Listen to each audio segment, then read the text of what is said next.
Olá, meus queridos. Estamos aqui começando mais um episódio do Pleroma Talk.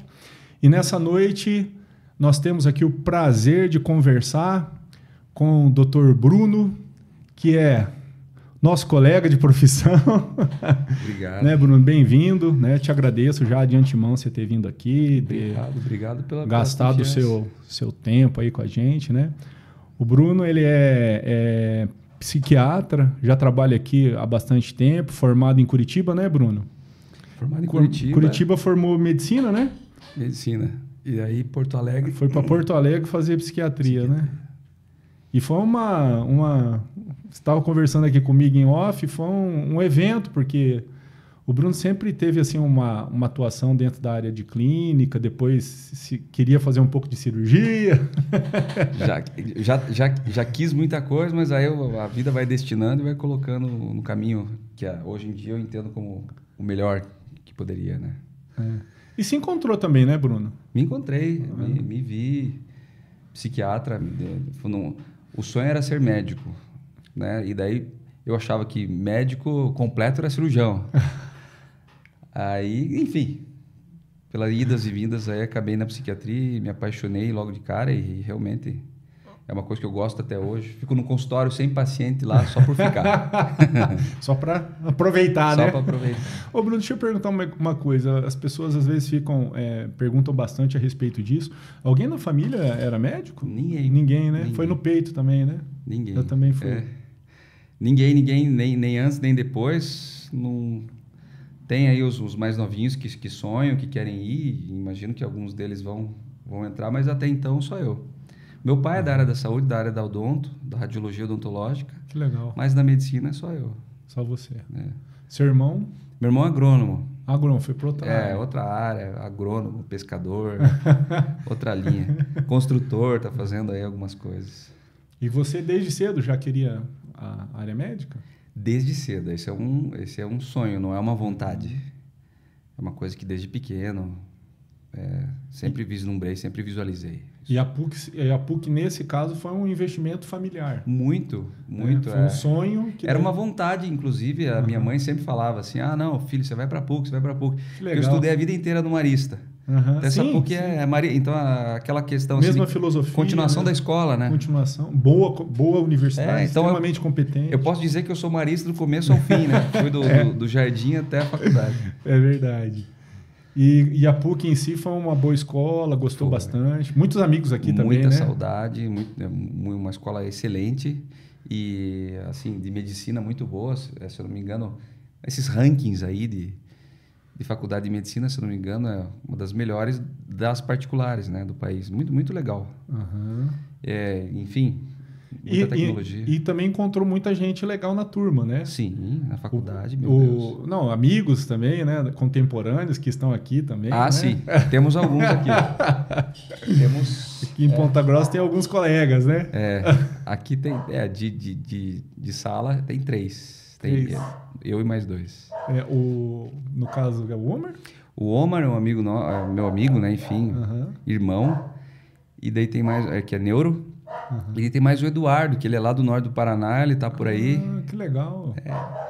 E faz tempo que ele tá por aí e tá trabalhando aí. Se eu não me engano, ele foi para a área da psiquiatria também. Faz tempo que a gente não conversa. Acabou que...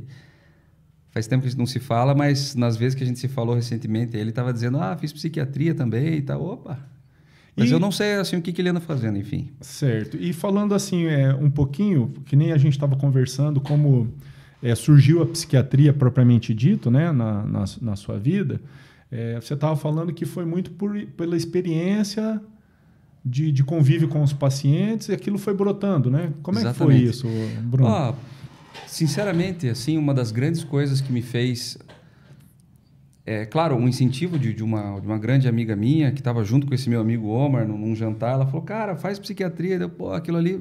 Ela já estava fazendo? Já estava fazendo. Aí, no próprio plantão, no próprio pronto atendimento do hospital, aqui do Hospital Bom Jesus, aqui de Ponta Grossa, assim, o contingente, como eu trabalhava de madrugada, fazia os plantões noturnos, ali, nossa, muita gente com transtornos, com crises de ansiedade, enfim, com várias questões, somatizações, transtornos somatoformes e o que for, que eram assim até às vezes falado assim, é só uma ansiedade, não é nada. Né? Não é nada. É o piti, né? Como assim não é nada? Alguma coisa é? O pessoal sofrendo, né, Bruno? Sim, pelo amor de Deus. E daí até os enfermeiros falavam assim, cara, você tem uma paciência lascada com esses caras aí. Confessamos que nós não temos. Que interessante, né? Daí é verdade, eu tive muita paciência, gosto e considero muito esses pacientes, enfim. E daí surgiu a vontade. Foi assim? Daí sim, enfim, fui para Porto Alegre fazer residência lá, até assim, na verdade especialização. E enfim, já enfim, nos primeiros momentos do conhecimento psiquiátrico que você acaba adquirindo, né, que é muito diferente da faculdade, né, é muito mais aprofundado, obviamente, e com muito mais noções. Então, digamos, surgiu um novo mundo médico ali para mim. A gente não tem isso, a gente não tem essa experiência tão grande, né, dentro da área psiquiátrica, né? A gente tem uma formação, a gente acaba, pelo menos a minha, né? Eu sou até mais velho que você, né, Bruno? Sim. E lá em Londrina, apesar da gente ter assim uma psiquiatria forte, o contato do estudante com a psiquiatria é muito relacionado ao curso e ao interesse de fazer um acompanhamento, né? Porque tem as clínicas, mas não como você falou aqui para mim, estava falando que você teve experiência em área hospitalar, né? Ambulatório, mas coisas assim... bem específicas. Bem específicas, né? A gente tem pouco assim isso lá, mas as clínicas mesmo que são dos professores daí no caso, né? Ou alas, assim, com alguns pacientes internados, quando tem necessidade, né? Sim. Hoje quase não se interna, né? É muito difícil, esse movimento antipsiquiátrico que teve no país desde o início de 2000, final de 90, tem muito disso, assim, né? De se extinguir as alas psiquiátricas por um viés, né? Claro, estatisticamente, enfim, alguns pacientes eram maltratados de alguma forma, falta de recurso, aquilo olhado de uma forma... às vezes jornalística, né, e às vezes unilateral, começaram a execrar esse tipo de atendimento hospitalar. Enfim, não, vamos reintroduzir esse pessoal no ambiente familiar. Fundaram os CAPs, né, que servem para conter, enfim, esse contingente. E realmente são entidades públicas psiquiátricas maravilhosas, mas que, de certa forma, com uma ideia substitutiva. Entendi. Então, assim, fechar leito, enfim, é outro papo, né? Mas fechar leito psiquiátrico acabou jogando muita gente na rua, sem tratamento, enfim, sem acompanhamento. Isso foi muito ruim, né? E a gente tem a oportunidade de ter feito, enfim, uma formação que possibilitasse a gente ter experiência hospitalar, experiência de diversos tipos de ambulatórios. E ver a necessidade desses pacientes, né? E depois também vendo quando... diminuiu-se as internações específicas, né? Como esse paciente ficou sofrendo, né? Com certeza. Largado. A gente mesmo, Bruno, teve já paciente internado, naquela época que tinha ainda as internações de pacientes psiquiátricos, paciente que ia fazer troca de válvula, o cara fez um surto psicótico dentro do hospital, saiu correndo pelado na rua. Faz um delírio, né? Faz um delírio. Todo mundo correndo atrás do homem pelado na rua. É duro.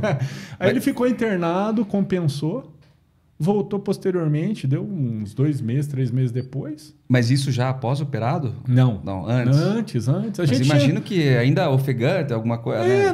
Assim, imagina, totalmente descompensado, né? E teve que fazer uma compensação para depois, quase uns 3 meses depois, fazer os procedimentos.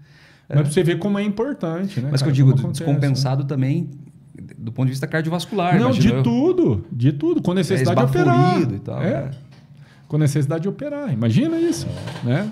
E o sofrimento, né? Em contrapartida, também hoje se interna muito menos, obviamente, não dá para negar, claro, graças a Deus, porque também tem-se tecnologia, hoje em dia a psiquiatria... Uma assistência mais personalizada, né? Está mais desmistificada que antes, querendo ou não, tem hoje antipsicóticos de gerações maiores, não melhores, tão antigas na rede pública. Então tem coisas lindas aqui também. E também, de repente, por outro lado, também uma diminuição do preconceito. O acesso. O acesso, né? E a procura também. A dissolução de paradigmas e de tabus. E como é que foi daí quando você chegou aqui, a experiência de começar um consultório psiquiátrico? que você vê mais? O que tem sido assim sua experiência? O que é legal de conversar? O que é legal de falar? Em relação assim ao que a gente está comentando sobre, né, sobre essa questão psiquiátrica e principalmente sobre a ansiedade, é o que mais a gente vê também no consultório, né? Claro, imagino que cada especialidade tem assim o seu, querendo ou não, o seu feijão com arroz ali as coisas mais prevalentes, né? É verdade. Embora nos últimos anos tem muitas coisas extremamente incidentes também, né? O aumento das coisas novas. Mas, assim, claro, transtornos de ansiedade, transtornos de humor, o que é um pouquinho assustador, assim, né? Para quem trabalha na área, é o crescente número de transtornos de personalidade. Em que daí é um tratamento, né? São sempre tratamentos muito sudoreicos, assim, né? Muito a conta-gotas, com muita participação de terapia. De tudo junto, né? Multidisciplinar. Eu já dá vontade de colocar lá na fora do consultório uma plaquinha assim, ó. Se você não está em psicoterapia e atividade física, não marque a consulta. Isso é importante, né, Bruno? Não marque a consulta. Desmistificar. É importante ter um acompanhamento junto, né? Vai te facilitar. Mas, com certeza. Né? Que muitas vezes o gerador de doenças psiquiátricas é a própria personalidade da pessoa, né? A formação de personalidade da pessoa, a união do temperamento com o caráter, né? Que vai desenvolvendo ao longo do tempo e que propicia, a pessoa fica propensa a ter sintomas que lá para frente a gente vai chamar de ansiedade, bipolaridade, depressão e tudo. Que interessante, né, cara? E daí, chega esses casos ali para você, como é que é esse primeiro contato? Tem pessoas que chegam completamente amarradas, assustadas, né? Eu sempre pergunto, como é que é? Eu sou teu primeiro psiquiatra? Nunca fui, né? Não, então, peraí, cara, relaxa aí, solta o ombro, encosta no sofá aí, Eu não sou médico, né? Eu não sou desses aí que vou te entupir de remédio, enfim. Peraí, se você for tomar algum remédio, você vai saber por quê, você vai levar meu contato, né? Você vai perguntar para mim hoje à noite mesmo, que, né, se você tiver alguma dúvida, você vai ter dúvida. Então, peraí, você não vai tomar remédio desnecessariamente. Já estou ciente que você não quer engordar, que você não quer perder libido. Calma. Porque são os grandes problemas, né? Já que está aqui, vamos conversar. Isso, vamos trocar uma ideia. Já pega, já recebe o paciente, já acolhe o homem, já começa a conversar. Viu? E vamos tomar um café, né? Já pega. Já calma, né? Já calma. E começa um tratamento também, né, Bruno? Porque quando a gente fala sobre esse tipo de tratamento, normalmente é um tratamento que ele é contínuo, né? Ele é a longo prazo, né? Existe altas, né? Existe assim, mas claro, tem questões assim que é contínuo. Eu acho que o contínuo mesmo por exemplo, eu não vou me lembrar direito na história, mas assim, digamos que na década de 60, 50, 70, instituiu-se que no mundo as mulheres fossem uma vez no ginecologista. Então está muito bem sistematizado, cabido, na população, enfim, no público feminino, por exemplo, que não, eu já vou no gineco, já vou sem tomar remédio, eu volto sem tomar remédio, eu fui para não achar nada. Não queira achar problema nesse quesito. Sim, tipo fazer um acompanhamento, um preventivo, alguma coisa assim, nesse sentido você está falando? Isso, mas é o que eu quero dizer, depois da pandemia, depois de 2020, 2021, tem uma nova, assim, eu não vou dizer que é oficial, mas assim... Uma sensação que você tem de existe uma sensação de que, e de rumores mesmo entre os colegas, de que toda vez no ano também, todas as pessoas devem passar pelo psiquiatra. E isso que é legal, justamente para não tomar remédio. Entendi. Justamente para nem sequer desenvolver sintomas. E claro, a formação nova dos psiquiatras também, né, que tem esse entendimento que não vamos tacar logo o remédio de cara, não vamos conversar pouco, vamos conversar bastante, enfim. Como é que eu vou dizer? Isso faz com que as pessoas percam aquelas amarras em relação a psiquiatra, que é médico de louco. Não, eu consulto meu psiquiatra todo ano, né? Para ele ver como é que eu tô, se precisar de algum cuidado, alguma coisa, um encaminhamento. Acho que o psiquiatra é uma grande diretriz para fazer terapia. Sim. E lembrar que tem uma visão também geral, né? Tem uma visão de médico geral, como o paciente como um todo, né, Bruno? Não a gente acaba falando de coisas. Todo, né? Acaba falando de coisas, por exemplo, que a gente encaminha para o colega. Pô, mas você está com um problema gástrico desde quando? Aquilo até pode ser ansiedade. Mas dá um pulinho no gastro, vamos ver isso aí também, vamos fazer tem muitos, uma endoscopia, por favor. Sintomas que são de origem cardiovascular, de origem gástrica, né? Não deixa de investigar. Não deixa de olhar, né? Sim. E você falou um negócio interessante aqui, cara, que foi essa questão da pandemia gerando um outro tipo de paciente. Como é que foi esse período para a psiquiatria? O que você notou? O que você notou logo depois? Ou durante? Como é que foi isso? Foi alguma coisa assim que marcou? Acho que a palavra técnica mesmo é incidência mesmo, assim, a exacerbação de coisas que claro que sempre existiram. Uhum. Mas, assim, pra você ter uma ideia, por exemplo, na pandemia, 67% da população mundial esboçaram critérios diagnósticos para ansiedade, transtorno de ansiedade generalizada. Isso no mundial? Mundial. Né? Então, assim, números muito alarmantes. Por exemplo, 1/3 dos estudantes jovens com critérios diagnósticos para transtorno de ansiedade generalizada. É muita coisa, né, muita coisa. 33% dos estudantes de medicina faz muitos anos. E o duro é que é o seguinte, por exemplo, transtorno de ansiedade, né? Os transtornos de ansiedade que englobam 5 tipos de ansiedade, eu já explico. Por exemplo, no mundo é 4,5% da população. Uhum. O Brasil, que é o líder mundial. No mundial, é 9. 9,3%, né? É 9,3, 9,4. Isso aí. Então é muita gente, né? 18 milhões de brasileiros têm muita coisa. É muita coisa. É muita coisa. E você estava falando dos transtornos de ansiedade propriamente dito, que são 5. Como é que é isso? O que é? Só para a gente entender, compreender, né? Se isso é significativo ou não. Não, é mais assim para entendimento. É legal, as pessoas, assim, é uma cultura legal de entender. Acho que é importante o pessoal entender um pouco da psiquiatria, de ter algumas noções, porque já que é uma coisa muito presente no dia a dia, nos humanos, então que eles tenham um acesso. Então, por exemplo, todo mundo sabe, dor de barriga deve ser uma virose, deve ser uma gastrite. É verdade. Então, o que é isso? Já significa. Isso aqui é pânico, vamos levar para o caminho correto. Isso aqui, os 5 são transtorno de ansiedade generalizada, transtorno de pânico, agorafobia, transtorno de ansiedade social e branco, transtorno de fobias, né? Fobias específicas, fobias em geral. Fobias de um modo geral. Que interessante. Então, claro, a gente está falando aqui de transtorno de ansiedade generalizada, que é o carro-chefe, né? Mas não esquecer que tem outros transtornos muito prevalentes na população, principalmente o pânico, que a gente vê muito, aumentou depois da pandemia, muito. E em consultório cardiológico aparece muito transtorno de pânico, né? Porque o cara chega fazendo taquicardia, sensação de dor no peito, parecendo que vai morrer. Se vai lá no consultório, claro, você consegue identificar, obviamente, e tudo, mas não, cara, mas você não acha que eu tenho que ir no cardio? Claro que tem que ir no cardio.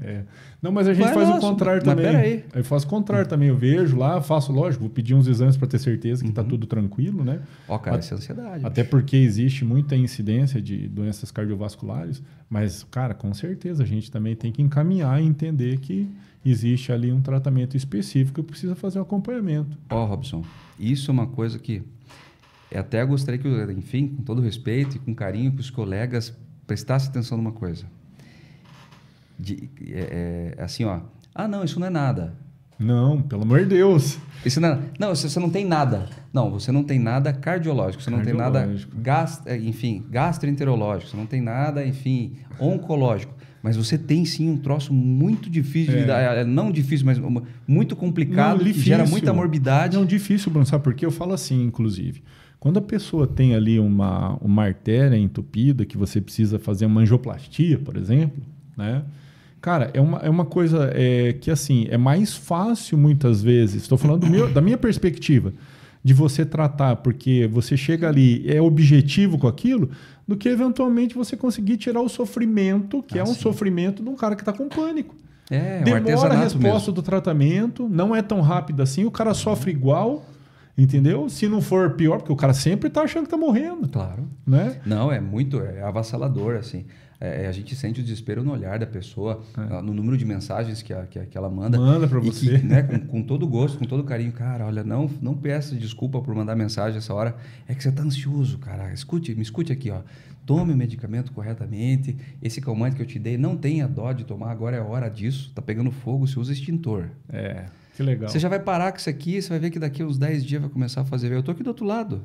Qualquer coisa você passa no consultório, a gente sai tomar um café. Peraí, deu cara. Obrigado por responder. Que legal. Ou seja, acolhe o cara, deixa ele mais tranquilo, começa com as medicações, não deixa ele sozinho, né? E de repente faz aí o tratamento adjuvante, que nem você falou. Nesses casos, assim, de transtorno de ansiedade? De medicamentos mesmo? Você fala? Não, eu digo os outros, né? Você encaminha muito para fazer acompanhamento psicológico, fazer atividade física, como é que é isso? Eu só faço isso. Na verdade, enfim, vamos conversar. No final, olha, agora temos que falar de tratamento aqui. Então, qual é o primeiro? Enfim, atividade física, meu amigo, pelo amor de Deus, tem atividade física. Para todo mundo eu falo isso. Né? Claro, respeitando limitações e tudo mais. Terapia, já fez terapia? O que é terapia? Eu explico terapia. Cara, lá na Europa todo mundo faz terapia, no Canadá todo mundo faz terapia. Tem que fazer. Não é coisa de louco, é coisa de pessoa saudável isso aí. É cultural. Você faz aula de piano, você faz beach tênis, você faz terapia.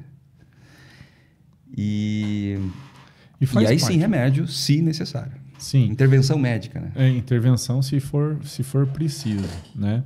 E falando um pouquinho mais a respeito desses pacientes, né?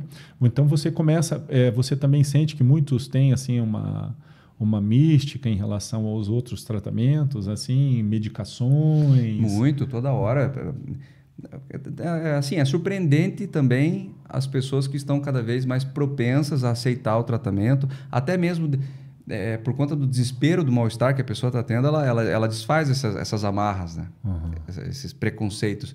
Mas ainda assim, é muita pena que dá de ver pessoas que estão mal, enfim, e com uma recusa avassaladora a usar medicamento, enfim, os teimosinhos mesmo, né? Que, claro, não é que são teimosos, mas que às vezes carecem de conhecimento suficiente, acolhimento suficiente para tomar coragem de fazer um tratamento e, pelo amor de Deus, resolver o problema, né? Resolver aquilo que está dando, né, de sofrimento, né? E, Bruno, tirando assim essa parte mais relacionada à questão de ansiedade, que é a incidência grande, o que mais você vê assim, em consultório que te chama atenção, que tem assim aumentado bastante? Que nem, por exemplo, que nem essa história da ansiedade, né? Muitas pessoas jovens, né? Você falou, né? Pessoas assim menos idade, né? E o que você tem observado em relação... Mais um número da ansiedade no Brasil, 7% das crianças. Sendo que 20% a 30% do público infantil já experimentou ansiedade com critério diagnóstico. É muito também. Por conta da pandemia, obviamente, nos últimos anos, né, desde 1990 a 2021, nos Estados Unidos, todos os números em relação à ansiedade e depressão cresceram, se eu não me engano, 19% é muito. É bastante. Por pouco tempo, né? Meu Deus do céu. É uma progressão geométrica. Acompanha, claro, a população, né? Mas assim, o que eu vejo mais no consultório é transtorno de humor, enfim, depressão. Ainda é mais... Muito. Depressão, ansiedade, são assim, o que mais assola o pessoal. E tem sempre solução. Eu nunca vi não ter. Não tem mais o que fazer. Não, sempre tem o que fazer. Não tem bola perdida. Em relação a essas crianças que você falou, você tem atendido criança? Sim. E como é que é daí para...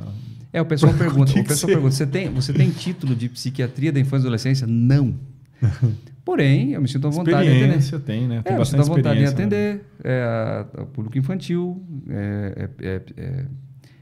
geriatria psiquiátrica também. Mas criança, atendo sim, atendo. Claro, não é o carro-chefe, vamos dizer assim, são os adultos, obviamente. Adultos na faixa entre 25 e 45 anos de idade. Que é o que mais vem. No gráfico. Eu tenho um gráfico lá no meu prontuário, tá lá, o gráfico de idade. E as crianças também, atendo sim. Tem muitas crianças com fobias, com transtorno de ansiedade e separação, principalmente na pós-pandemia, né, que é um outro tipo de transtorno de ansiedade. Né? E lá no consultório eu atendo também bastante, daí já começa para uma parte um pouco mais mórbida, vamos dizer assim. Não é que mórbida, mas enfim, são outros... É porque o transtorno bipolar, ele saiu depois das novas classificações do transtorno de humor e virou um transtorno isolado. Específico, digamos. Né? Ele ganhou um capítulo especial só para ele. Ele saiu do capítulo principal do transtorno de humor lá do passado, do DSM-4. O DSM-5 colocou bipolar como... Né, separado. Um transtorno entre transtorno de humor e entre transtornos esquisos. Dentre os transtornos de esquisos, a esquizofrenia, né? Então, mas então quer dizer que o bipolar é louco mesmo? Ela, não, nada a ver. Mas é que por fisiopatologia, forma de tratamento, é mais entendível que ele fique ali mesmo. Porque a gente usa medicamentos das duas áreas. Você tem que fazer uma associação dessas medicações e brincar com elas. Conforme a necessidade do paciente. Avaliando o perfil, enfim, genético, né, história familiar, avaliando o que já tomou e foi, não foi, deu e não deu. Uma coisa que a gente pede muito, né, não é que pede muito, mas que seria ideal que pedir para todo mundo, é o teste farmacogenético. Como é que é isso? Me explica aí que eu agora É legal. Eu preciso saber. O que é? Esse é legal. O teste farmacogenético é um exame de genética, né? Você contrata algum laboratório do país, você normalmente recebe um kit em casa, é um suave oral. Faz ali, coloca no tubinho, o tubinho tem um protetorzinho ali, você chacoalha e manda de novo pro laboratório. Depois de uns 20, 30, 40 dias, fica pronto um PDFzão gigante de quase todos os medicamentos que existem no mundo. Então, ali você é avaliado se você, por exemplo, de acordo com o sistema de citocromo P450, como é que os seus citocromos processam em cada remédio. Por exemplo, dipirona pode ser um remédio que tira a sua dor para mim não fazer cócegas. É verdade. Qual é a diferença? É o perfil farmacogenético. Entendi.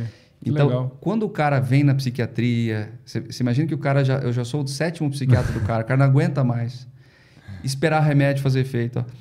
O farmacogenético nos aproxima de uma assertividade na escolha do tratamento, porque ali coloca assim, você é metabolizador lento, então você vai acumular muito esse remédio no organismo, vai ter efeito colateral. Melhor não ele. Esse melhor não. Mas esse daqui você metaboliza rapidamente, mas enfim, degrada muito, tem que fazer umas 3 vezes ao dia. Que legal, cara. Então, ali te dá se você é metabolizador normal para esse remédio aqui, olha, é uma opção boa, estou precisando de fazer um antidepressivo nesse cara, então... Ele não respondeu a todos esses, né? Enfim, você encaixa ainda com o perfil das necessidades do paciente. Às vezes a gente usa o remédio pelo efeito colateral que o cara precisa. Por exemplo, um depressivo muito grave, né? Ele perde 30 quilos.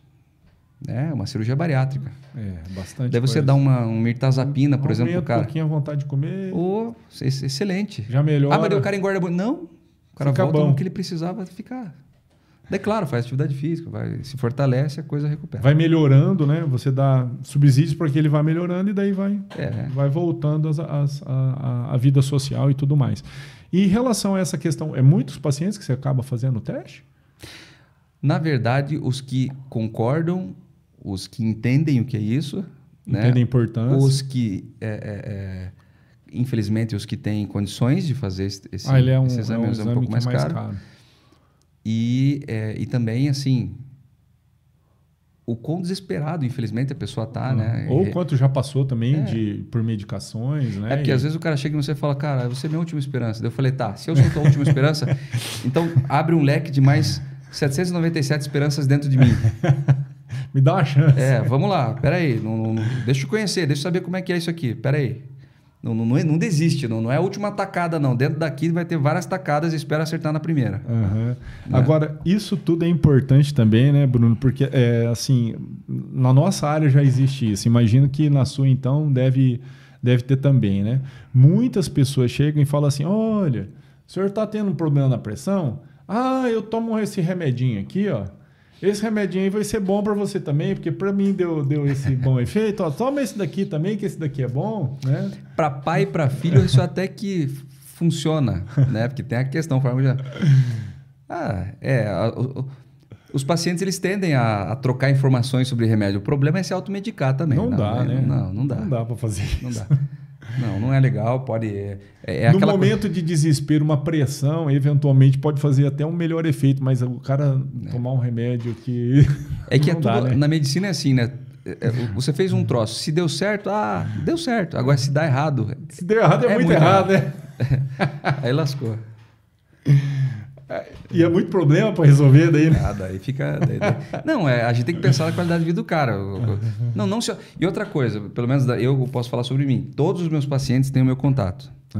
Então, eu quero tomar isso aqui. Cara, manda mensagem para mim. Eu raramente deixo uma mensagem para outro dia. Né? Só se eu não ver a bolinha, mas já por acaso resvalou o dedo ali, marcou como lida, mas é difícil. Se estiver ocupado, alguma coisa assim, mas normalmente responde. Pergunta para mim, cara. Porra, você está investindo aqui na consulta, enfim, de certa forma, você tem que confiar no meu trabalho. Pergunta para mim. Porque tô tomando esse aqui que minha irmã toma. Pera aí, mas você está tomando outro aqui que não dá para misturar com esse. Você tinha que me perguntar. E outra coisa também que tem que entender, né, que muitas vezes...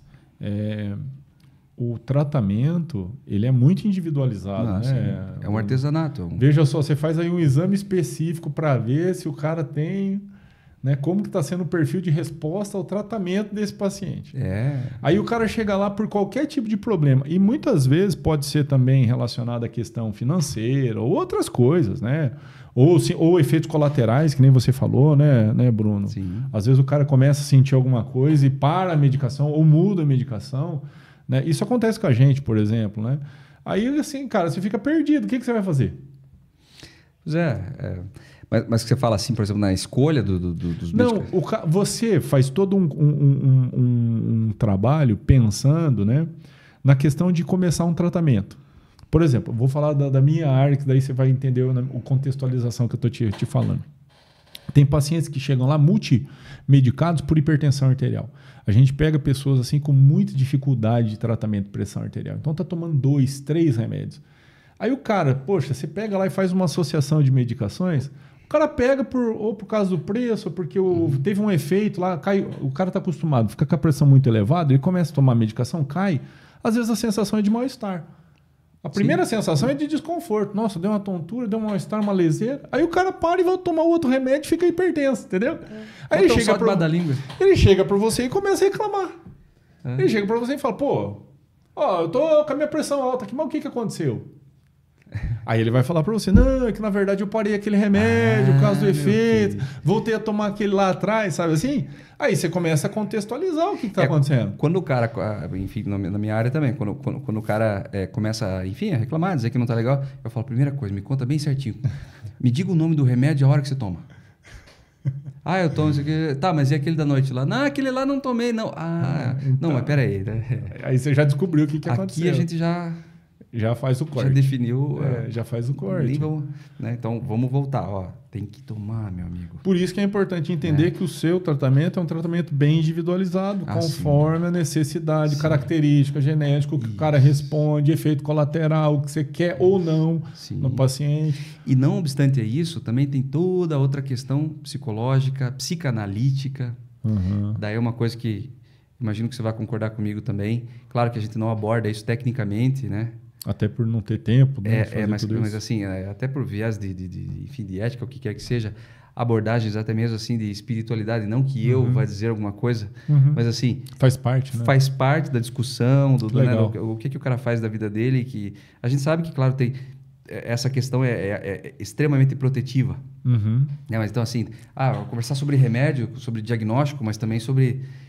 tudo, né? Passado, pai, mãe, né? Análise mesmo, assim, enfim, coisas de TCC, faz isso, faz aquilo, já tentou fazer isso, aquilo, e até mesmo espiritualidade, né? Como é que é? Você tem um dogma religioso, você segue, você vem de uma família que segue, por que você não segue mais? Né? Não gosta, não foi? A pessoa é um eu todo, não vou né? pregar nada ali. Eu entendi. Mas por que... Faz parte do... Você não achou isso, de repente, importante em algum momento? Isso, entendi. E isso também é algo que ajuda, é protetivo. Como você falou, é protetivo. É protetivo. Ou seja, não é simples assim. Eu me sinto muito desconfortável muitas vezes, né? Que chega alguns pacientes para dentro do consultório, né? E por uma forma assim, às vezes por confiar em você, ele quer que você tente fazer um tratamento abrangente dele, sabe? Mas não é fácil fazer isso, né, Bruno? Você entende o que eu estou querendo dizer, né? Uma coisa é você abordar a sua área, que você está dando as medicações para ele, mas assim, não é simplista você chegar e falar assim, não, eu vou escolher então um antidepressivo para você, ou sem encaminhá-lo, né? De repente o cara é virgem de tratamento, você começar alguma coisa, mas já encaminhá-lo para um colega, até não está errado, pelo menos. Mas você acreditar que você está fazendo tudo que você pode fazer por ele com a experiência que você tem, que é muito pequena comparado àquilo que é o psiquiatra, sabe? Eu acho que chega a não ser um tratamento efetivo e abrangente para o paciente. Sim. Você está só dando, às vezes, água com açúcar para ele ali e não está fazendo o tratamento adequado, né? É simplificar demais um negócio que não é tão simples assim, né? Uma coisa que você falou ali também, né? Polimedicado, por exemplo, por antihipertensivo. Uhum. E daí, por exemplo, eu não sei se você vê que eu sinto que acontece bastante também. O cara está polimedicado por antihipertensivo. E nunca tratou da ansiedade, enfim, estou mencionando ansiedade aqui, mas nunca tratou de algum desconforto, né, mental e emocional. E de repente o cara começa, nunca tomou na vida, esse Citalopram, Reconter. Não posso falar de marca aqui, não sei. Não, fica à vontade. Um Citalopram. Aí o cara melhora, nossa, doutor, você vê a quantia que o pai melhorou, Jesus amado, agora não explode com a mãe. Nem precisa tomar tanto remédio para pressão. Isso. Daí o cara começa a ter crise hipotensiva até, porque daí sim, filho. Daí eu falo, abaixou a pressão aqui, é que aquela tensão toda também contribuía para a tua hipertensão. De repente você fala com o teu cardio, de repente até ele tira um... Não, com certeza. Né? Não, isso aí é certeza, certeza. Eu lembro uma vez que eu tinha uma paciente que ela estava internada por um problema ortopédico. E ela bem hipertensa. E o colega me chamando lá, falando assim, a paciente está hipertensa, não consigo operá-la. Está hipertensa, está com dor, Bruno, está com dor. Dei remédio para dor, melhorou a pressão dela, conseguiram operar a mulher. Dá para operar agora dá para operar a pressão. Mas é isso, com certeza. Por isso você tem que enxergar o paciente como um todo. Se você só enxergar ele como uma pressão alta, você vai perder o entendimento daquilo que é o paciente, né? E isso é importante. Então, cada macaco no seu galho, mas entendendo que o paciente é um só. É um só, né? As especialidades nossas que foram inventadas de acordo com a necessidade humana, mas na verdade o humano é um só. Eu lembro que tem um professor da PUC lá, o Paulo Kruppemacher, da oftalmologia, todos os primeiros slides dele da aula eram um olho em cima da maca, assim, todo mundo tratando o olho. Quer dizer, nunca façam isso, gente. Entendi. Só nós vamos falar de olho só aqui, olho. Mas em volta desse olho tem um crânio, tem um coração, tem um sentimento, tem uma história, tem tudo. Tem né? Muito boa essa colocação dele. Porque às vezes a gente vê pessoas que fazem isso mesmo, né? Não, cada um. Não, isso aqui é a minha área. Não, a gente até pode fazer. Olha, eu não me encorajo a me atravessar na área, enfim, cardiológica, neurológica e tal, que ali você tem já o teu especialista para isso, é melhor perguntar para ele, né? Nesse sentido. Sim, sim. Mas, claro, entendendo realmente que... É como você falou, cada macaco no seu galho, mas também entendendo o contexto. E fala uma coisa... Fora a questão de transtorno de humor, você falou agora aqui de transtorno de personalidade. Tem muito também consultório? Aí sim. É o que mais está... Tem. É que assim, é mais delicado, né? É delicado. Brevemente, né? Um ser humano nasce com algumas informações. Então, é uma bolinha de fofura que faz xixi, faz cocô, chora, dá risadinha, dorme, mama.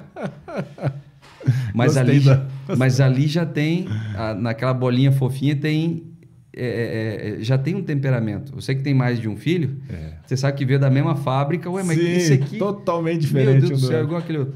É diferente do outro. Então, tempera, né? A pessoa já vem com uma forja, temperado. Verdade. Então, eu sempre falo, ele já vem com software instalado de fábrica. E do 0 até os 16, 18 anos, ele faz um download de um software número 2. O primeiro software se chama temperamento, o segundo software que vai amadurecer lá pelos 18 anos se chama caráter, Conta matemática, a soma desses dois, de temperamento mais caráter, dá personalidade. Certo. O que eu vejo, assim, principalmente entre os jovens, tem pessoas mais maduras também com um transtorno de personalidade específico, extremamente alarmante, autodestrutivo, muito perigoso e principalmente assim com sérios desafios interpessoais. Isso é uma coisa alarmante na psiquiatria. Entendi. Né?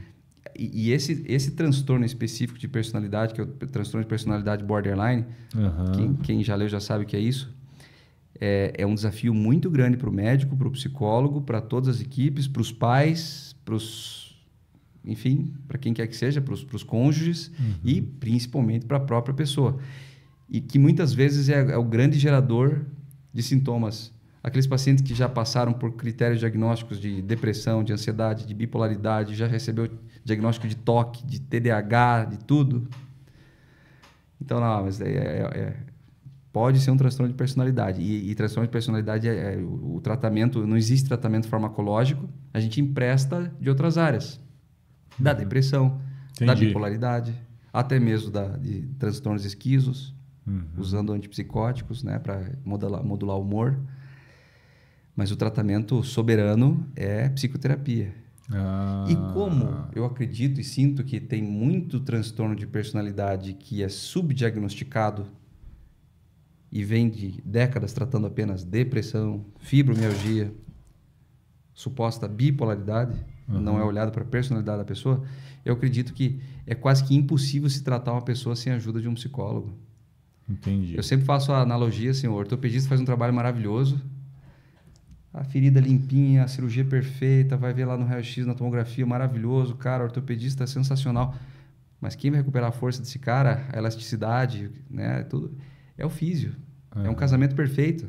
Certo, né? Entendi, é verdade. Aqui também, né? Ali, no caso, a terapia vai te ajudar e te auxiliar bastante. Na verdade, sou eu que auxilio o terapeuta. Né? Ele acaba pegando a medalha, o lugar mais alto no pódio. Mas isso não importa, importa que ele fique bem. Né? O cara tem que ficar bem. E, Bruno, assim, até porque como é uma coisa assim muito distante daquilo que é a medicina geral, tá? Porque quando a gente fala, por exemplo, sobre a questão de ansiedade, muita gente chega para você e fala assim, eu estou estressado, eu tenho ansiedade, eu tenho sintomas depressivos, são coisas assim mais fáceis de se entender, né? Quando a gente fala desse transtorno de personalidade, por exemplo, é uma coisa mais complicada, né? Como que ele se caracteriza, assim? O que seria? Como que tem? O transtorno de personalidade é um padrão fixo, imutável, rígido de uma pessoa, né? Que transcorre a maior parte da vida após a formação de como caráter, enfim, após a adolescência, inicia-se na adolescência, né? Então aquela coisa, mas ele era tão calminho quando eu era pequenininho, agora na adolescência, enfim, tá desse jeito, como é que fica isso aqui? É que agora ele está maturando a personalidade dele. Se a senhora reparar, e talvez é por conta disso, de não ter reparado que isso aconteceu, enfim, já nos primórdios da adolescência, no final da fase da infância, ele já estava desenvolvendo isso, né? O marido fala, é verdade, pois a senhora não viu isso? E normalmente começa na fase da adolescência, então. Sim, é onde começa a maturar a personalidade da pessoa, ali começa a criar noções, enfim. E quando ele chega para você nesse sentido, é com a história que você vai acaba descobrindo e vendo essa... É com a história, com o padrão de relacionamento que a pessoa tem, enfim, com as pessoas, consigo mesmas. E ele chega sozinho no consultório? Sim. A maioria das vezes? Não. É bem assim mesclado. Vem com acompanhante, vem com familiares, vem sozinho. Mas realmente com a história... Com uma série de perguntas, enfim. É uma investigação... Para a primeira consulta, uma investigação bem intensa. Às vezes eu preciso, até mais, né, do que eu vou te mandar mais algumas perguntas ali pelo WhatsApp, que infelizmente me perdoe, o horário não está dando. Até porque você tem que ser assertivo, E é isso que o horário é grande ainda. É porque você tem que ser assertivo, né, Bruno? Sim. A pessoa provavelmente já deve ter passado por vários diagnósticos, por várias coisas ali, né? E de repente caracterizaram ele de outras formas e o cara só sofrendo, né? Não, o típico caso é o bipolar que não é bipolar. Mas que, por incrível que pareça, está tomando remédio certo. Porque acaba emprestando. Mas assim, eu sou bipolar. Cara, me desculpe, mas eu não quero ser aí o dono da verdade, mas eu acho que você não é. Você não tem critérios diagnósticos para transtorno bipolar. O que você tem é um padrão contínuo de oscilação de humor, quase que diária, um problema de relacionamento intra e interpessoal, um comportamento destrutivo, né? Um comportamento de cisão. Você tem um transtorno de personalidade, pode ver que isso é contínuo na tua vida. Não é bipolaridade. Mas então tá errado o tratamento. Pior que não tá, meu filho. Né? Mas claro, tem que dirigir para o caminho correto. Tá errado o tratamento que o quê? Que você não tá fazendo terapia, pelo amor de Deus. Isso. A grande diferença, né? Seria como vai ser a abordagem. E claro, o remédio também, enfim, né? Como vai ser essa abordagem. E a pessoa, como é que ela recebe isso daí, Bruno? É melhor, né? Robson. Algumas pessoas, assim, que já têm uma prévia... Enfim, é a personalidade da pessoa. Então, tem pessoas que não aceitam. Que médico ruim, quem pensa que ele é? No primeiro dia dá o diagnóstico. Eu também eu vou evitar. Faz isso, né? Assim, se a pessoa perguntar, eu vou falar, olha, você tem traços, eu ainda preciso investigar um pouco mais. Mas tem pessoas que aceitam. Poxa, mas e o que é isso? Tem outras pessoas que falam, o que é isso? Né? Que nem um colega nosso lá no Bom Jesus, uma vez ele chegou, investigou neurologicamente a pessoa. Olha, meu amigo, a gente precisa conversar, infelizmente. Eu vim aqui pessoalmente falar com o senhor. O HIV deu positivo. Daí o cara fala, mas e o colesterol deu bom? Borderline. Eu me esmerei. O cara falou que eu tenho um negócio lá em inglês, lá me deu esse remédio aqui. Negócio de board. Então tem que insistir. Olha, meu amigo, é importante esse troço aqui, tá te tirando, né? E explicar daí certinho pra pessoa a importância de tudo. Né? Insistir, né? Igual tocar piano, daí só depois da 50ª. Eu falo que a primeira vez, como a gente faz cirurgia, né? Eu falo que a primeira vez que eu tô conversando com o paciente, sabe aquela história assim que eu tô falando, depois que eu falei que o cara precisa da cirurgia, eu já vejo no olhar dele assim, o blá, blá, blá, blá, blá, sabe assim? Acabou, né? Não, acabou. Ele só tá pensando naquilo que eu falei, né? Da cirurgia, eu explicando por quê e tudo mais. Parece que é um... Apagou, né? Apagou. Tanto que você tem que ter paciência, conversar posteriormente com ele, explicar de novo, falar com as famílias. Às vezes faz umas 2, 3 vezes na mesma conversa, a mesma pergunta, sabe? Mas você vê, mas acho que ali se ativa uma defesa, né? Sim, sem sombra de dúvida.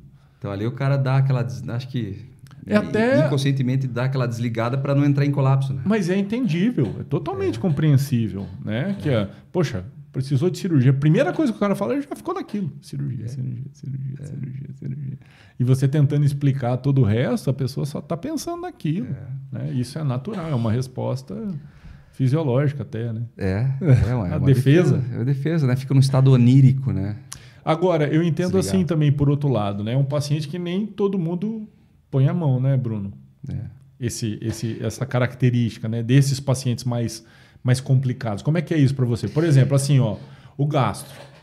Todo mundo tem um chazinho, tem um negócio que às vezes quer dar antes, né? Para a pessoa, antes de encaminhar o cara pro colega. Né? Nesses pacientes, acho que muita gente põe a mão, assim, no sentido de médico, porque são muitas vezes, eu estou falando desse transtorno específico. Sim. Né, que é ele assim, mesmo. Alarmante. Muita gente, enfim, trata, porque é um paciente que já é frequentador de consultórios médicos, que é um paciente altamente sintomático. Muitas, não são todos, mas enfim... que é comum ser uma pessoa muito somatoforme, muito conversiva. Bastante. Então, acaba visitando muita gente. Muitos colegas. E até assim, pelo padrão de comportamento, não são todas as pessoas dessa personalidade, mas um padrão de comportamento, às vezes, até de jogar um médico contra o outro, tem essa característica. Faz parte. E que fica, né? Mas ele falou que você está errado e vem e tal. Então, ali você já sente também, né? Assim, puxa vida, essa pessoa realmente tem essa personalidade. Mas ele me falou que isso daí faz mal. Não, isso pode fazer mal se você tomar em alta quantidade, mas aqui, nessa quantidade, a gente vai fazer exame de sangue, por favor. Tem que ser assim, né? É importante para controlar o teu humor, é melhor. Me manda uma mensagem, tá com dúvida, tá olhando para o comprimido, eu não vou tomar esse negócio, não gostei daquele cara. me manda mensagem, me fala isso, me dê a chance de te explicar mais uma vez. Né? E outra coisa interessante, eu acho que aqui eu estou perguntando para você, o risco daí do cara ser maltratado ou de ficar com um colega que não consiga enxergar isso além do sofrimento... Eu acho que o colega que não consegue enxergar isso dentro da área é o colega que não quer entrevistar. Talvez, com todo respeito, que eu talvez não estude, enfim, mas que talvez não queira entrevistar, enfim, né? Muitas vezes até a pessoa vem com não é que com o diagnóstico feito, mas com uma belíssima hipótese diagnóstica vindo já do psicólogo, que conhece muito bem. Poxa, e que conhece muito bem também o DSM, conhece os critérios diagnósticos muito bem, já às vezes nos apresenta assim, olha, essa pessoa aqui é borderline, Bruno, eu estou encaminhando para você e tal. Você vai ver, claro, é borderline mesmo. Uhum. E fala uma coisa, já que você falou sobre essa questão do psicólogo também, como é que é essa interação tua com a multidisciplinaridade aí, de equipe? Como é que é isso? Você vê, engraçado, né? Eu trabalho sozinho, não vejo ninguém, nem minha secretária, só os pacientes. Então, assim, eu acabo não me relacionando com os colegas, mas por mensagem bastante. Ou seja, se relaciona. Relaciona. Então, tanto que, por exemplo, ontem eu fui num jantar e conheci um neuro aqui da cidade que eu nunca tinha visto. No final do jantar que eu fui ver e saber que ele é ele. Ou seja, você já conversava mas já tinha conversado com ele. E é uma interação legal. Você acaba legal, recebendo esses um pacientes, prazer, né? Recebendo os pacientes dos neuros, às vezes até do próprio psicólogo, sim, encaminhando. Entre os neuros e os psicólogos, acho que é onde nada mais. Sinérgico e dinâmico, né? Uhum. Outras especialidades também, uma especialidade muito curiosa é a dermato. Sério? Assim, às vezes não sei o que acontece, se é sazonal, se não é, mas existe muita... Somatização na pele. Psicodermatoses. Oxe! Né? Então o cara foi em 17 dermatologistas e isso aqui, ó, essa lesão aqui, lá, não é psoríase, né? Lá. Enfim, não quer dizer que a gente vai ser o grande resolvedor, mas às vezes o cara começa a tomar... Mas que interessante, né? Olha só. Sertralina e limpou. Poxa vida. Às vezes não é tão milagroso assim, realmente melhorou muito e que daí ajudou, deu pé para o outro remédio do próprio dermato começar a fazer efeito. Né? Tem muito disso. Que interessante, né? Olha só as interações, né? Você vê como que às vezes mascara uma coisa lá que é você que está tratando. Não, e veja, cara, que assim você vê como a cabeça da pessoa é capaz de produzir sintomas realmente de todas as áreas médicas. E aparece mesmo. O cara tá tendo a lesão lá, vai mesmo no dermatologista, que às vezes dá um tratamento. Sim. E o cara tem gastrite, vai fazer endoscopia, o cara tem uma gastrite, mas não tem. Não usa remédio, não tem. Esse é o pior ainda, né? Não tem o pior ainda, porque daí se ele chegar lá, ainda tem a gastrite, você já colocou o nome de doença nele, ele vai estar tratando aquilo e não necessariamente só o... O cara às vezes vai estar se entupindo de leite de magnésia, pantoprazol e vai... Né?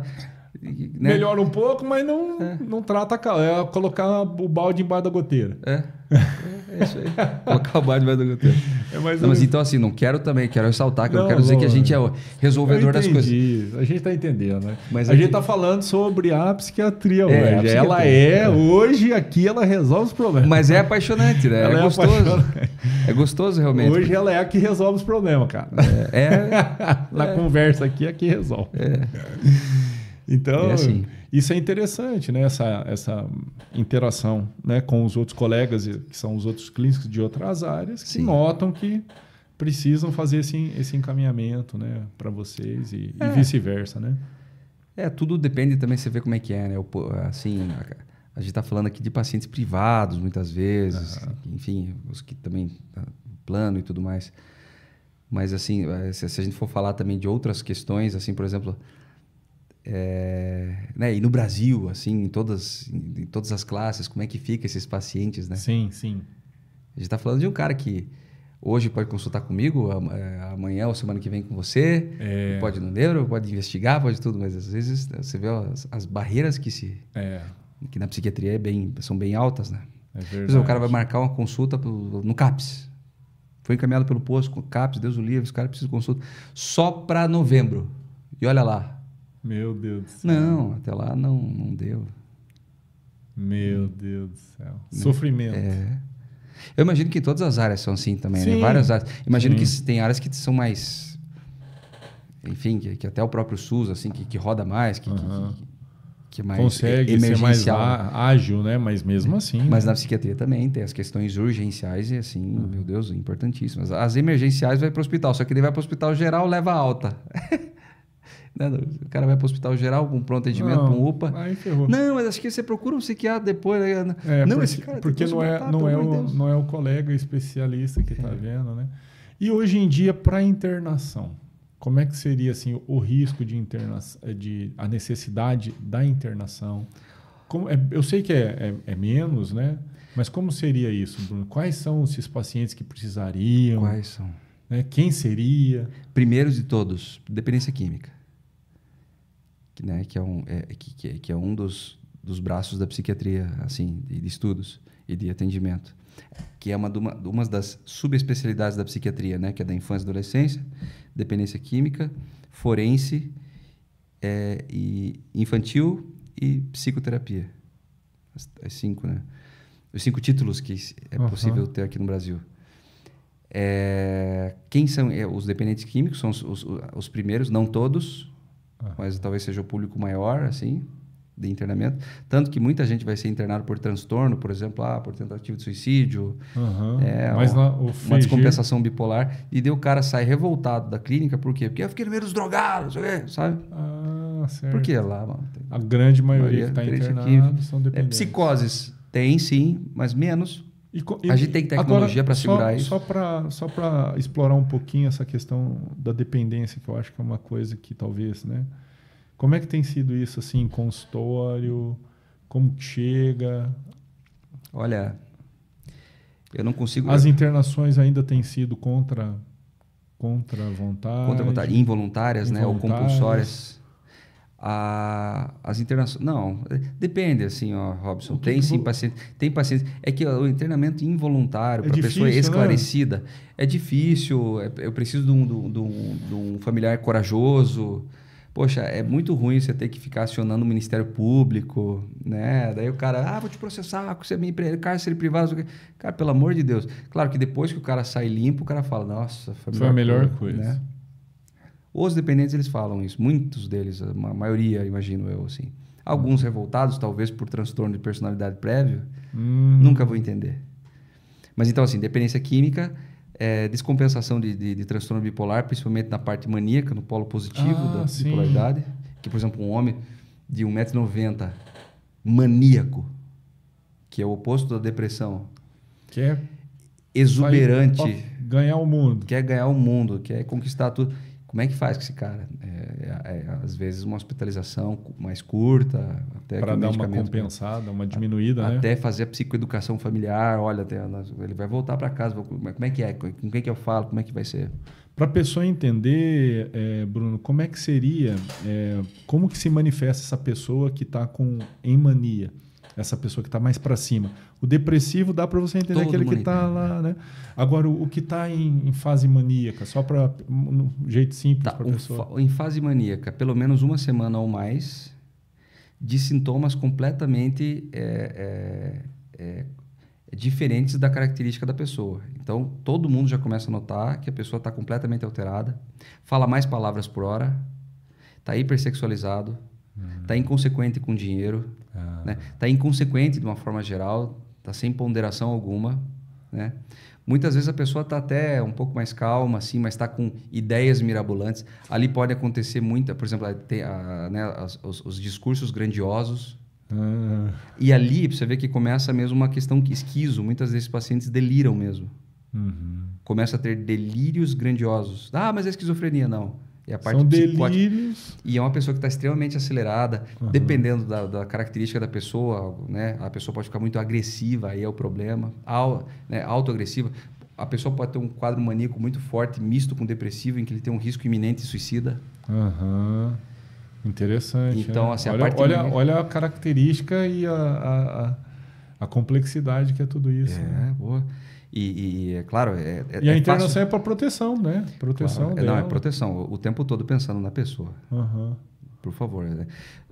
mas assim, como você falou, não, mas a depressão até o cara da loja da esquina ali vai saber que aquilo ali é depressão. Mais ou menos. Nem toda depressão é assim, mas é. Mas o cara maníaco... Entende melhor, né? Entende melhor. Mas o cara maníaco também. Todas as pessoas vão entender, porque ele tá fora. Entendi. Você vê esses caras, infelizmente, assim, que estão falando na rua, gritando muito alto e tudo mais. Provavelmente eles estão ali num quadro maníaco. Né? Aquela pessoa que está ali se mostrando para todo mundo de alguma forma. Tanto que essas pessoas, num juízo, elas são inimputáveis. Né? Tomou aquela atitude lá, mas não estava respondendo por si. Né? Ali. Tanto é que eu já tive que fazer documento de uma mulher que com posses, que comprou 2 apartamentos assim. De uma hora para outra, mandou ver. 2 coberturas. Ela até podia pagar, mas ela falou, não, pelo amor de Deus, não fiz isso. Não queria fazer aquilo. E depressão, caiu já, né? Aí já vai por baixo. E daí, por favor, faz um documento. Eu falei, não, faço, que é justo, porque se você judicializar esse teu caso aí, quem for julgar tem que entender que você não estava em condições realmente de responder por aqui. Até não sei como é que, enfim, foi deferido, foi assinado em cartório, ninguém percebeu que estava acelerada, mas enfim. Esse tem sim. Interessante, né? E os outros casos aí que você faz internação, que você falou, então, são os químicos, os maníacos depressivos, né? Assim, eu indico para internamento, né? Que seria importante, né? Internar, vamos dizer assim. Por exemplo, nem todos, mas, por exemplo, casos que são assim de iminente risco de morte. Certo. Né? Adivinha quem que mais ameaça? Né? O transtorno de personalidade borderline, né? Daí tem todos os números de suicídio, enfim, né? Que seria interessante falar uma outra hora, quem sabe. Mas, assim, casos iminentes de suicídio. Uma das doenças que interna bastante é anorexia, enfim, transtornos alimentares e bulimia. De repente, principalmente a anorexia, em que a pessoa já está, assim, com 38 quilos. Meu Deus do céu. Né? Inanição mesmo, tem que fazer... Sonda, alimentação e tal, e cuidado, e antidepressivo em altas doses, e vai. É um caso... Outro que é um caso, assim, que também, imagino que seja em alta, é transtorno por dependência de zolpidem.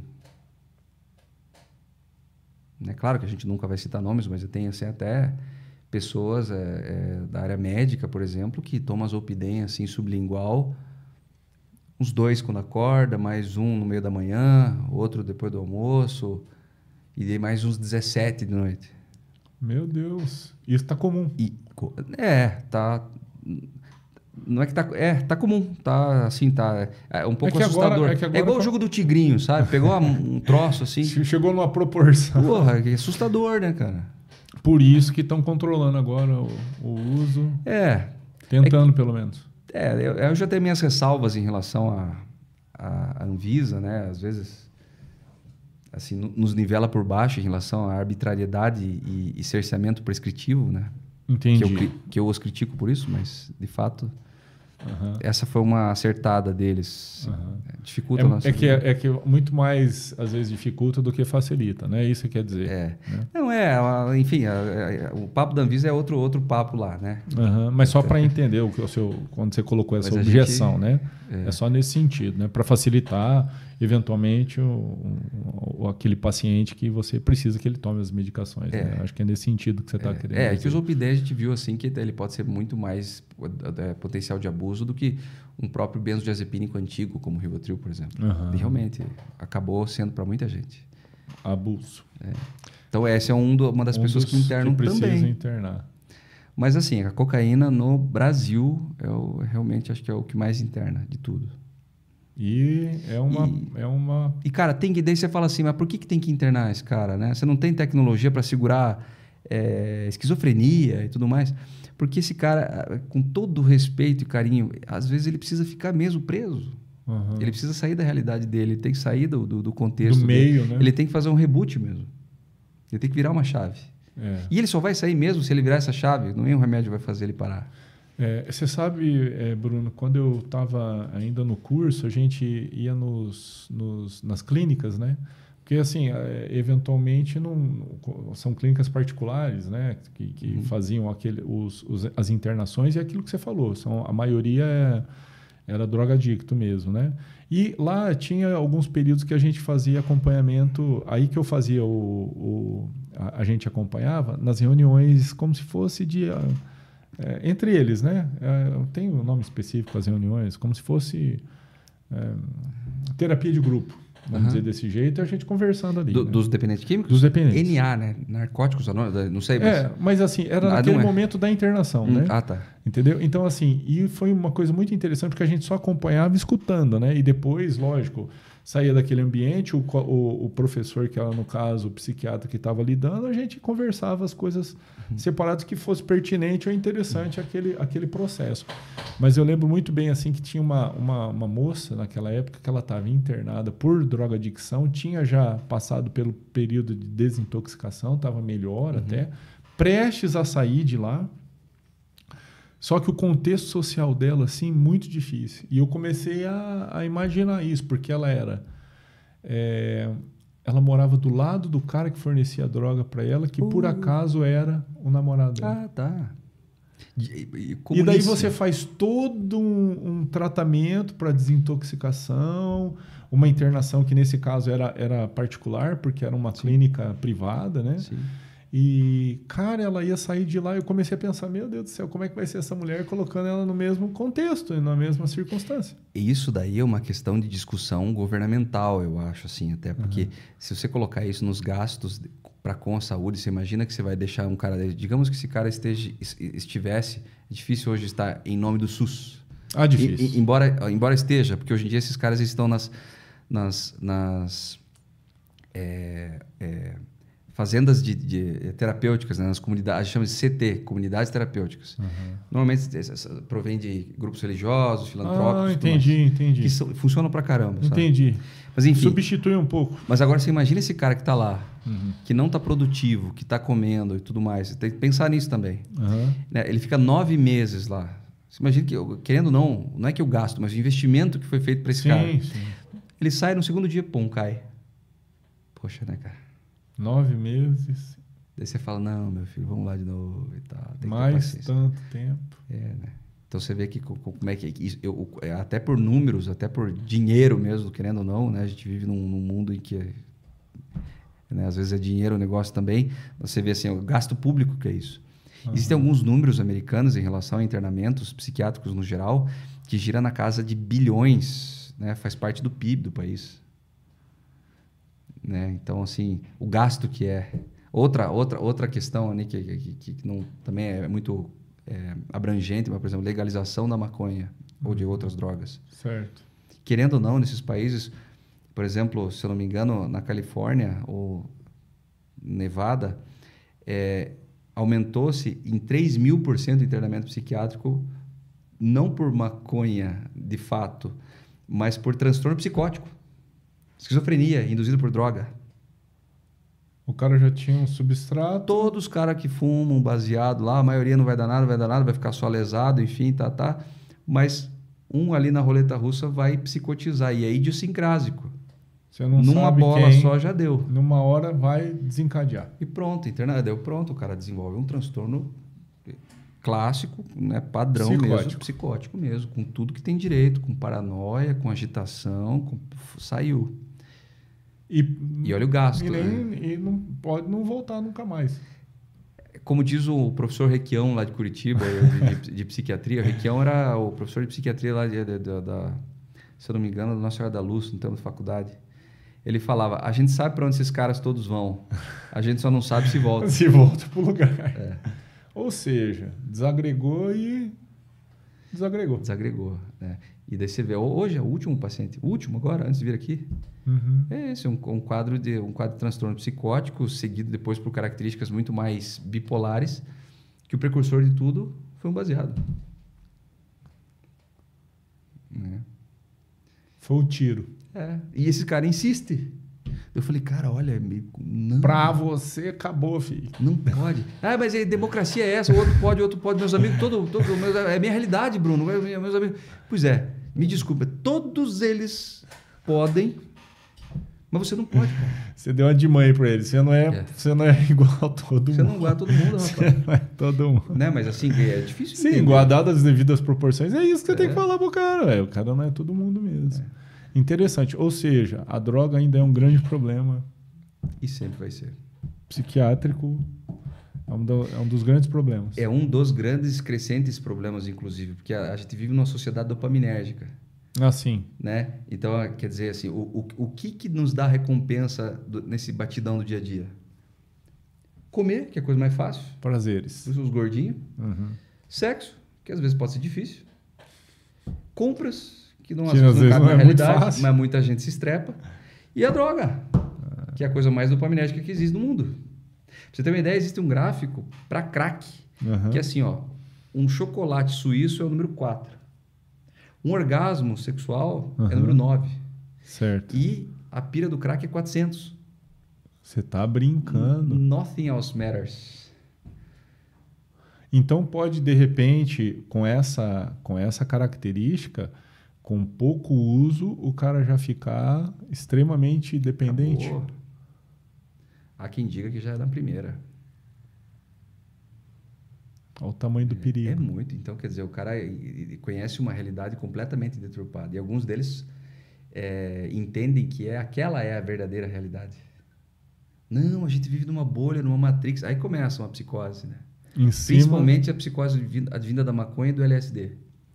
Em que os caras começam a ter uma teoria assim, da conspiração que nós vivemos numa bolha, numa matrix, tudo mais, que aqui não é real, ou que aqui é uma prisão, é uma amarra, e que quando entra em contato com essa substância, aí sim você consegue ver todo. Você tem a visão, a realidade. Você tomou a pílula azul.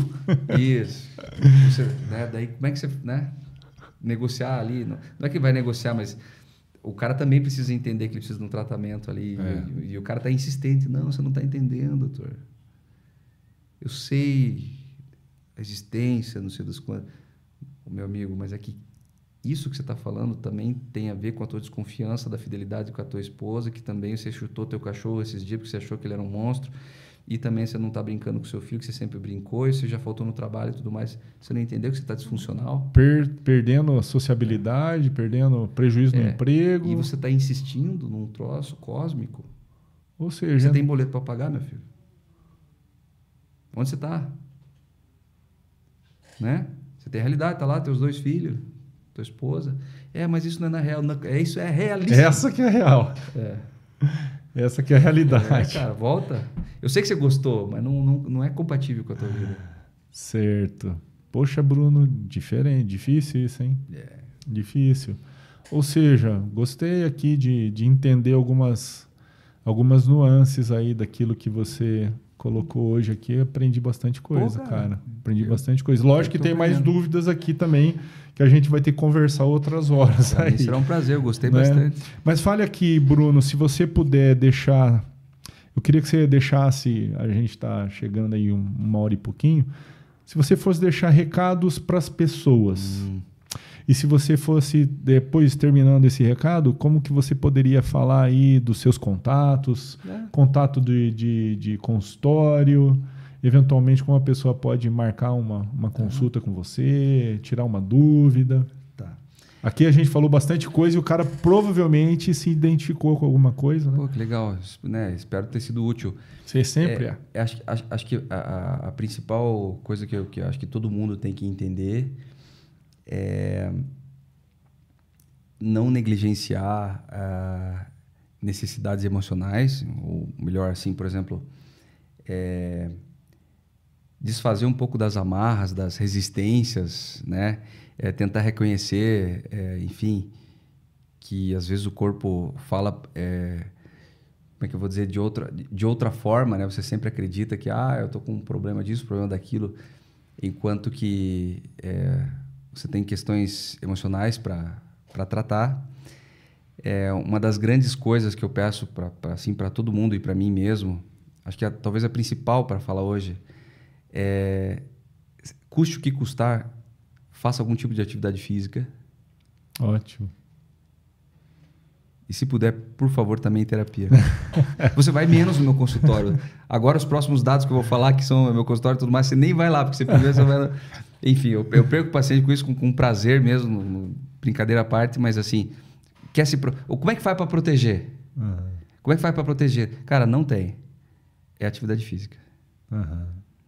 Tá, mas como é que eu faço então, Bruno? Porra, você falou um monte de coisa aqui, cara, eu não quero ter isso. Porra, eu não quero ter depressão, não quero ter ansiedade. Como é que faz? Tem algum botão para apertar? Tem. Atividade física. Acho que é o elixir de Deus. Que legal. O cardio vai falar isso, o endócrino vai falar isso. E não é assim, faz atividade física, o médico recomendou fazer atividade. Não. É 35 vezes a tua massa, ou seja, eu tenho 100 quilos, 35, 3.500 calorias por semana. Equivale a um comprimido de citalopram todo dia. Poxa, esse dado é legal, hein? Legal, né? Legal. 3.500 calorias por semana, no meu caso, é muito esforço. Sim, é esforço, mas, pô... Equivale a um comprimido de citalopram. Pô, cara, é bom isso aí. Equivale mesmo. Que legal. E, enfim, o meu contato, agradeço por oportunidade. O meu contato, se você colocar assim, Bruno com 2 N's, psiquiatra, no buscador da internet, colocar Ponta Grossa, vai achar, né? Ou Bruno Psiquiatra Ponta Grossa, vai achar. Ou meu nome é, Bruno Partica, vai ter um sitezinho, né? Vai estar lá o link, você clica no linkzinho, vai estar eu lá, se você vê aqui no Google, vai ter o endereço, vai ter o número do sapato. Se você entrar no meu sitezinho, vai ter ali um linkzinho para você agendar online. Que legal. Você pode agendar presencial ou teleconsulta. Que legal. Você tem atendido teleconsulta também? E o legal da teleconsulta, uma coisa assim que eu me surpreendi, é uma consulta completa. Na área da psiquiatria combinou super bem, porque a gente não toca no paciente, não tem maca, não tem esfigmo, né? Seria legal ter um tempo suficiente para fazer o exame físico no paciente também. A gente é médico. Claro. E poderia achar muita coisa. Mas no sentido assim, funciona super bem a teleconsulta. Tem pacientes de fora que eu nunca vi presencialmente e que a gente já se relacionou muito assim do ponto de vista médico e que dá certo. Até foi muita batalha que dá certo e vai. E que responde bem ao tratamento. Que legal, cara. Isso é bom. É tudo numa questão de confiança. Tem pacientes extremamente graves assim que eu não consigo...